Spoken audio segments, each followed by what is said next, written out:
ILonka Deaton was a child sex slave for 5 years. She kept the abuse a secret out of fear for her family's safety. Today, the author crisscrosses the country sharing the secret in hopes of helping others break free from human trafficking. Welcome back to the Harvest Show. Valerie, it's good to see you again. Wow, I remember when you came and you shared with us before, and since then you've created a project to help other people. But kind of take us back to when you were, I believe, 12 years old. Correct. Living yes. in South Africa where the abuse started. That's right. Valerie, I was signed as a young pop star after I won a national singing competition at age 12. That's right. You are a singer.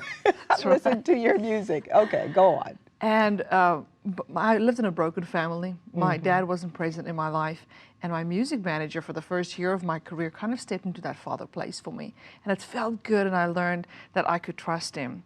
But I did not know that he had other intentions for my life. And a year into my first contract, he sexually violated me and then threatened to kill my family if I would say a word. And then unfortunately, he kept me in that state of slavery for about 5 years, continuing the sexual abuse, and then also trading sexual favors with CEOs of casinos and companies. Oh my God. Yeah, it's a very unfortunate thing. My story is not unique. A lot of women do face this, but it's a very hard thing to talk about because it comes with so much shame and condemnation. Which is why you kept it a secret. Yes, absolutely. And how did you find the courage to start sharing your story? It took me a very long time. At age 17, I was rescued out of this by an undercover police officer, and I still did not have the courage to speak up about it because of the amount of shame.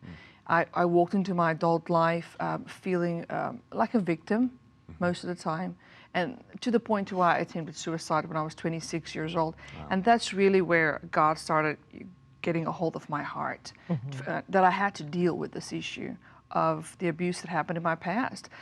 Sometimes we try to run away from our past instead of facing the tragedies of our life. But if we try to run away and we don't face the tragedies of our life, we just keep being in a cycle of being a victim.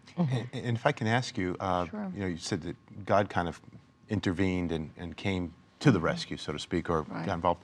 How did you approach him with the really the trust issue? And a lot of people say, where were you 5 years ago? Or how can I put my trust in you when I put my trust in this other gentleman who was a father to me and did such terrible things? So glad you say that. God gets the bad rap for so many bad decisions that human beings make and for sin that we enter into. And I approached God first with anger. I was very angry, I was very hurt, and I wanted to know where he was. But it really, through counseling, through trauma counseling, I had a really good Christian counselor sit down with me and explain to me the difference between the man that actually violated me versus what God actually is. And the minute you can distinguish those two in your brain, it makes sense that God is not the one that violated me. God is not the one that wasn't there for me. He is the one that all along the way would send people to speak into my life, to bring me back to him, because I grew up in church. I grew up in a Dutch Reformed church my whole life. But my back was turned towards God because of the sin that entered my life and the atrocity of what had happened. But God never stopped loving me. I just didn't realize that he didn't stop loving me up until later in my 20s, when I finally had no other choice but to cry, Abba, Father. And so you walked this journey, becoming a born-again believer.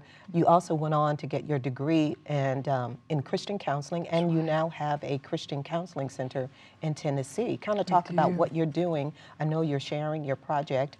What are you doing to help other women and some men who are trapped in human trafficking? Valerie, I want to give people a voice that don't have a voice. I want to be an example and be transparent for individuals to know that if I can share my story, you can share your story. 2 Corinthians 1:4 says, God comforts us through all of our troubles so that we can therefore comfort other people with the same comfort He's given us. That means that my story was never meant just for me. That means that my story is meant to give hope to someone else. It's there so that someone else can step out of a dark place. And not everyone has gone through abuse, and praise God if you've not gone through anything like that. But people have marriage problems every single day. They need to talk about their stories in a safe environment to where you can have other believers in community walk alongside of you and walk out the story of your past. And that's my hope, is to teach women and men, where do you start? How do you do this? It's such a daunting big task to think, oh, I'm going to write my whole story out. How do I even begin to do that? Well, if I can do it, you can do it. Well, It's called Keeping Secrets, That's and you're saying don't keep it a Please secret. do not keep secrets. Secrets make us sick. God is a God of light, right? Jesus is our light. He does not live in the darkness. He comes to extinguish the darkness. And secrets keep us in the dark. And the enemy wants us to believe that you have to stay in the dark, that no one has gone through what you've gone through. You are the only one to experience this, and it's a lie. But as long as you keep that secret and you stay in the shame and the condemnation, you will not have the freedom that the Lord has for you. And although the freedom can seem a little bit fearful at first, it is so much better to walk in the light with the devastations of your past than to hold on to it and keep it a secret and then make you actually physically sick. And ILonka, how did you not find forgiveness, but find the capability to forgive in the situation that really just traumatized in your life from an early age? It was a journey of years for the Lord to give me the forgiveness in my heart for the man that did that to me. It would be great for me to say, oh, I just gave it to myself, but we can't give ourselves forgiveness. It absolutely comes from Jesus. It was a slow process. The Lord, little bit by little bit, as we pulled back the layers of what had happened to me, He would give me forgiveness for myself. He would give me forgiveness for my mother, because I blamed her for many years. He would give me forgiveness eventually for the man that did this to me. And today, as I sit here, I have no hatred or any hard feelings towards this man. I hope that God will forgive him, bless him, and bring him to a place to where he can repent for the things that he's done to people. But I can do one thing, and that is speak up and be a voice for young women and children, girls and boys, and men and women who have gone through similar situations, who still live tormented every single day. Yeah. And this is a global issue. I know you're from South Africa, but it's happening to the girl next door in every single country, to the man next door, the boy next door. Kind of talk to the person who's, been abused, sexually abused, and doesn't know where to start. How can you help that person? My best advice to you would be, do not keep it a secret. Find a safe person that you feel comfortable with, that you can share this with, preferably an adult, that you can share this with a school counselor. If you don't know a Christian person, it's okay. Anybody that's an adult that you can trust, I would say speak up and ask for help. If you don't have someone in your life that you can trust, then if you go to our website, we have a 24/7 free counseling service to where we can help you immediately online. Find freedom, find resources, get you to a place of safety. Doesn't matter what your situation is, there is always help. You are not alone, and you are not in the dark. There's people to help you. ILonka, I noticed you didn't say call the police. Why don't we tell victims to call the police? Because we're afraid of the police. Because the first thing that you think of as a child is, oh, they're going to take me away from my home. Okay. They're going to take me away from maybe you have one parent that's abusing a child, but the other parent is loving and doesn't know about it. Well, if you get social services involved, and they might take that child immediately and not really understand the whole situation. So it's good for a child to be able to sit down with someone, even on the phone, just to talk about the complete situation of what's going on at home, so that you can pinpoint who is the abuser. Who is that? Is it the mom? Is it the dad? Is it the uncle? Is it someone at school? Who is the actual abuser? And once you have gotten all of that information, then you can take it to the authorities.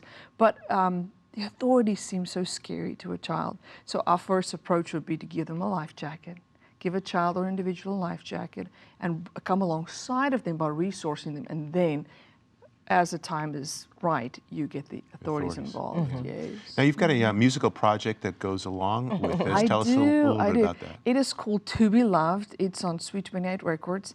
And as I wrote my book, and it took me years, about 4 years, to write everything down and to encourage people, I wrote music to go alongside of it. And it's through, I've gone through divorce, and I wrote about that, and I wrote about, how to find forgiveness and how the Lord gave that to me. And I just wrote music about it. So it's about a 13-song project called To Be Loved that accompanies the book. And we're very, very proud of it. And I'm so glad that we can do both, because when I go out to speak, I do both, of course. Well, thank you so much, ILonka, for Thanks, joining us and Valerie. sharing your insight on this very important subject. To connect with ILonka, go to ILonkaMinistries.com or visit harvest-tv.com for a link to her new project Keeping Secrets, coming up later. Pastor Mark Lance with today's Connections. But up next, Brian Bush with the latest news from Israel. We'll be right back.